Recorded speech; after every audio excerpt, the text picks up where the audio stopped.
Pakistan X-PM Imran Khan ని చంపేశారు అంటూ ఆఫ్ఘనిస్తాన్ ఒక నోట్ ని రిలీజ్ చేసింది. ఈ నోట్ రిలీజ్ చేసిన వెంటనే ఓవరాల్ వరల్డ్ మీడియా దానిపైననే కాన్సన్ట్రేట్ చేసింది. అసలు ఆఫ్ఘనిస్తాన్ అది రిలీజ్ చేయడానికి కారణం ఏంటంటే ఇమ్రాన్ ఖాన్ వాళ్ళ ఫ్యామిలీ, వాళ్ళ సిస్టర్స్ అండ్ వాళ్ళ పార్టీకి సంబంధించిన కార్యకర్తలు తనని కలవాలని గత 2 months నుంచి వెళ్ళి ట్రై చేస్తున్నారు. కానీ ఆ గవర్నమెంట్ వాళ్ళని కలవనిస్తలేదు. ఎందుకు?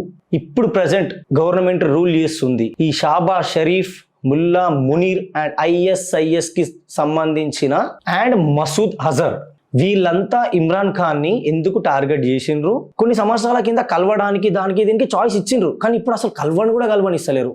ఎందుకు కలవనిస్తలేరు అని అంటే, ఒకవేళ ఇమ్రాన్ ఖాన్ బయటకు వచ్చి మళ్ళీ పోటీ చేస్తే పక్క ఈ షాబాజ్ షరీఫ్ గాని చెడ్డి వలిగిపోతుంది అండ్ వాని పదవి పోతుంది. అది క్లియర్ గా తెలుసు. వాని పదవి పోయిందనుకో ఈ ముల్లా మునీర్ గాడు కూడా ఉండలేడు. ఇప్పుడు ఈ పాకిస్తాన్ మొత్తంలో అంతో ఇంతో చలో వాళ్ళంతా ఒక లెక్కనే ఉన్నా కొంచెం 1% అన్న మంచోళ్ళు ఉంటారు కదా, దాంట్లో ఈ ఇమ్రాన్ ఖాన్ ని కొంచెం అనొచ్చు. ఆయన కూడా అసంటుడు అయినా కూడా వీళ్ళకన్నా అయితే కొంచెం బెటర్. అట్లాంటి పర్సన్ నేనే.